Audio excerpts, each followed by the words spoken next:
Hi, welcome to another edition of Bringing Hope to Alzheimer's. I'm Ann Fraser, and again, as I promised you, we are in round 2 here with Kristen Christian.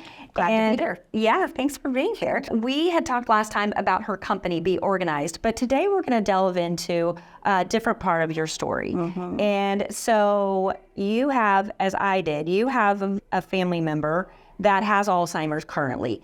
Tell me a little bit about that.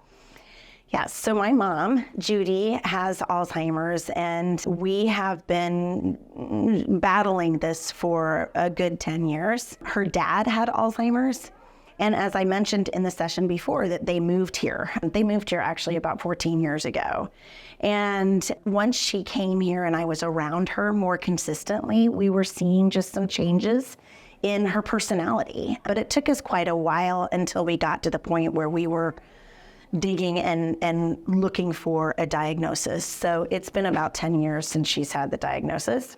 She is now in memory care. I'm in the final stages. And I have had the distinct honor of being one of her number one people by her side walking through this, being a big support for my dad, my brother and I. It's just the two of us. And so we're very in sync, very close. But it's been as you know, a brutal walk. Right. Your dad is amazing. He is. He's cute. Amazing. And you guys have had to move your mom, and you were, looking for the right place for her.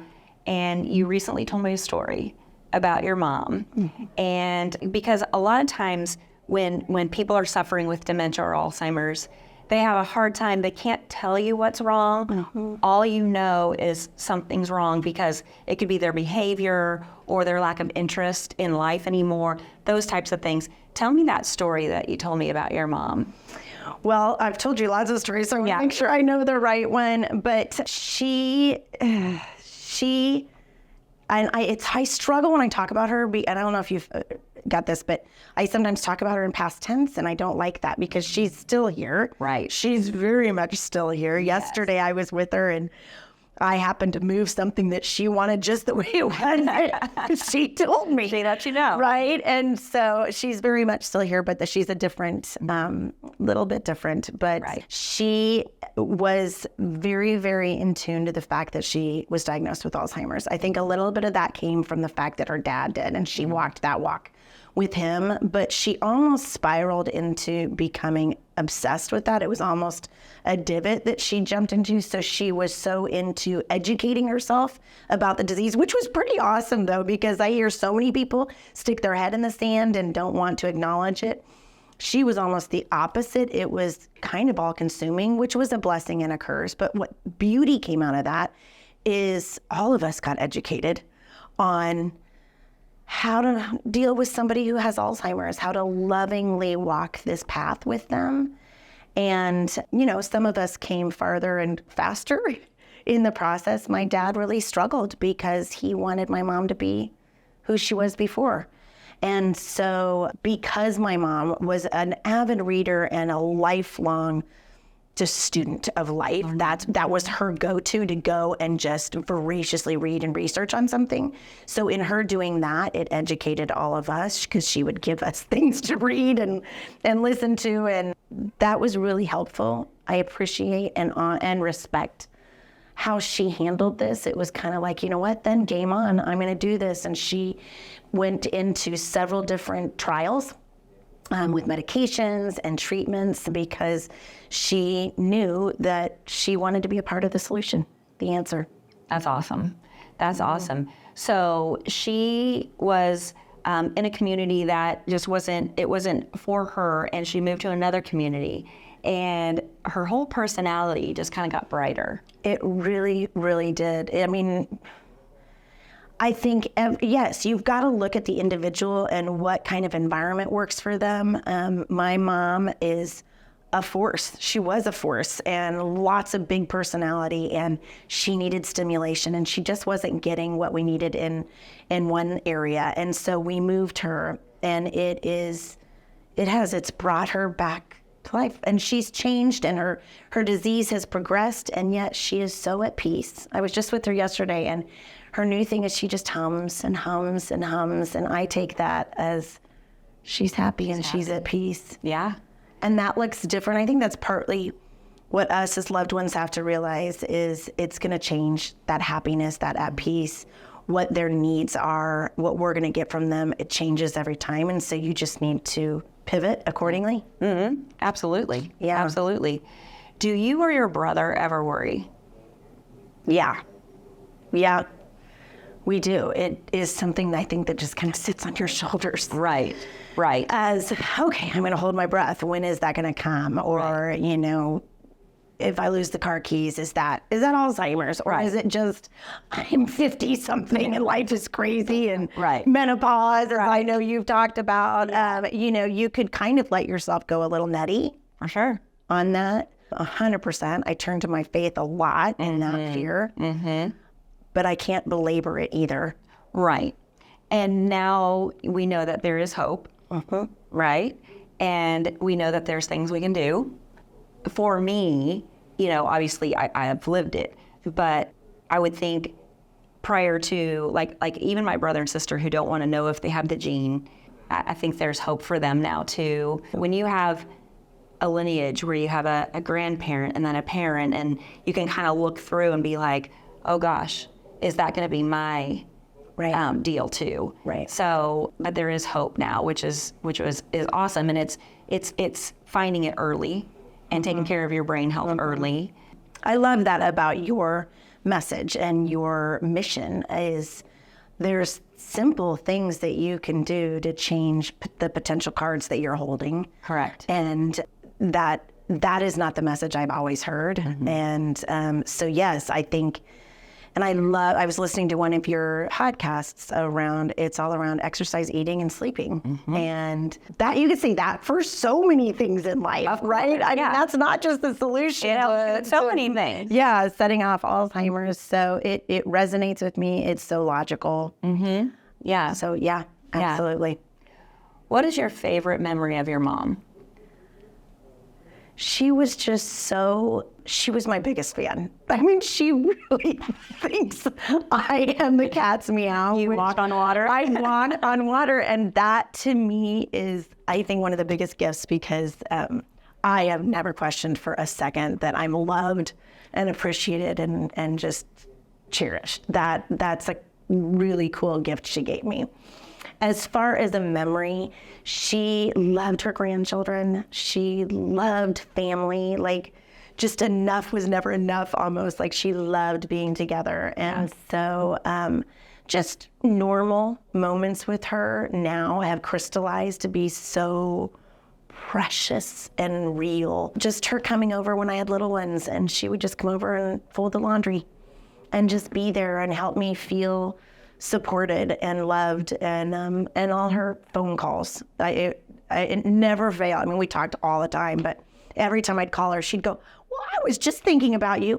You know, I think we have a telepathy between each other. I mean, she just would drop anything and everything if I called and was around, and she is awesome. Yes, I love that.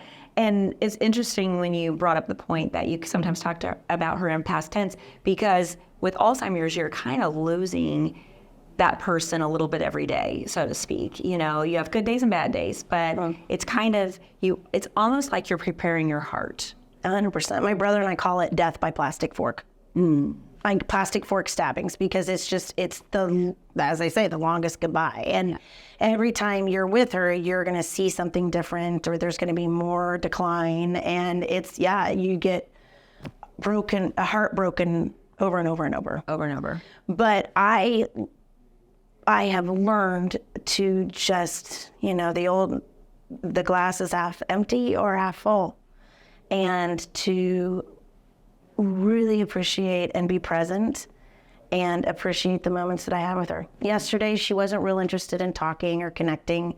She had her eyes shut a lot of the time. She was humming, but I was there and I was touching her, and I know she knew I was there, and that was enough.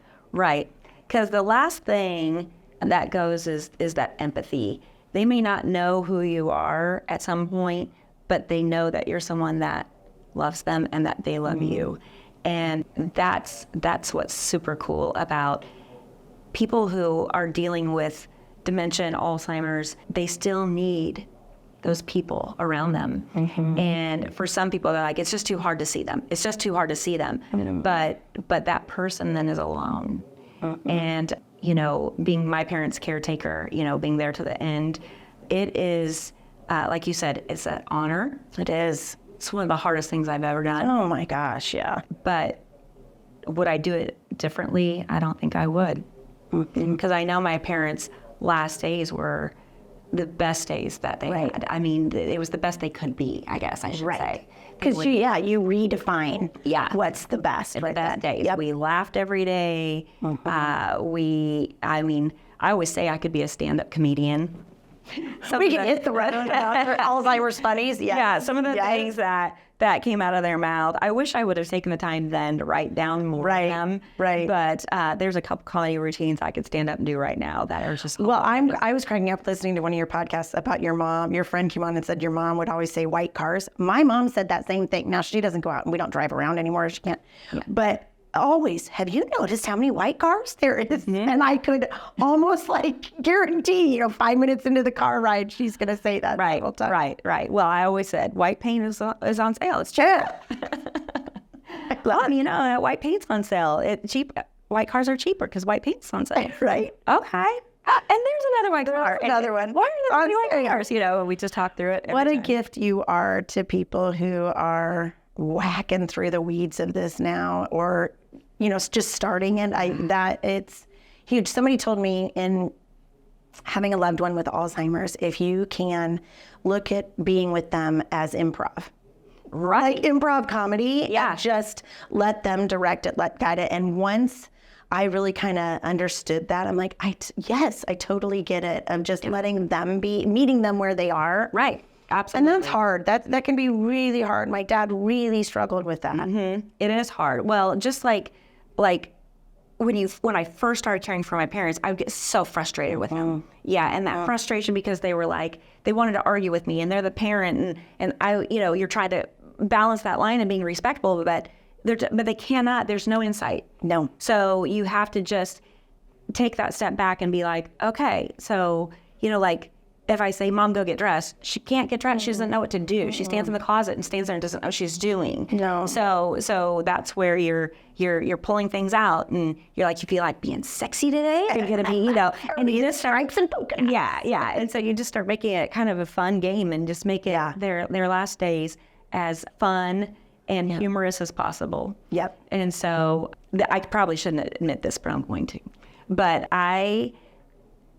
every once in a while, I can just belch really loud. It's just, I don't know. Mark says, I think I married a guy sometimes. I don't do it often, but every once in a while. And so if I did that, my mom would laugh her head off. So I would find, how comes the bubbly water? I can just, you know, burp, and it would make my mom laugh so hard. I love it. So I, you know, just the simple finding you can do. Right. I love that. So anyway, silly stuff. But I really did find with my mom too, the more simple we kept her environment. So that's where my organizing gene really came out, of just really trying to simplify her wardrobe and her jewelry, because that caused so much stress, or just the stuff around, and making sure that we had things that made her so happy. You know, and some strange things made her happy, but that was okay. Right. But just really crafting an environment that met her needs and where she was. And I enjoyed doing that for her. Yeah. So does your dad go visit her every day? Yeah, pretty much. Yeah. That's awesome. And she knows who everybody is still. There's times, yesterday she did say when I was leaving, she said, of course, you're my daughter. She knew. There's other days, no, or I'm a sister or a cousin. I know, and you can tell the minute I walk in, all of us, that we're a heart person. Right. We know that we light up her heart. Right. She feels and that is good enough for me. Oh, for sure. For sure. Yeah. It's still there. Yeah. Well, Alzheimer's is very difficult, but there's also some beauty to these moments. And if you're able to stop and just look at it in that way as a moment of joy and times of joy, I think that is really, really a gift. They can be very profound, the things that come out of their mouths. Last week, my mom looked at me and said, I choose to be happy. I said, wow, you are the wisest woman I know. That's right. Yeah. Because you've got to choose that. And then, of course, in my head, I'm like, oh, did she say that because she's not happy and she's trying, send me a message? No, it's not that. It's not what it is. Yeah. But she has said some really profound things. And I just tuck those away. That's right. Good. Write them down. Yeah. Yeah. I wish I would have wrote down more things, but yeah, I think that's a good thing. So Yeah. good. What else do you want to say about your mom? Oh, Leave us with one last tidbit. that I love that her bravery. She has been so brave throughout all of this, and it's been hard. There's been really bleak moments and days, but she never lost her smile and her laugh and her spunkiness. And so that gives me hope. And in her honor, I will continue to be involved in efforts and missions in eradicating this disease. Yeah. But I'm just so grateful she was my mom and that I had her the way she was as long as I did. Yeah. And that I can walk this journey with her. That's awesome. Love you. Thanks for coming. Thank you. Aw. Well, we could talk all day. We could. We could tell stories, but I appreciate you being here today. Yeah. And hopefully you guys enjoy just understanding the world of living with someone or having someone that you love with Alzheimer's. And we'll look forward to hearing from you soon. Thanks so much for tuning in today. Take care.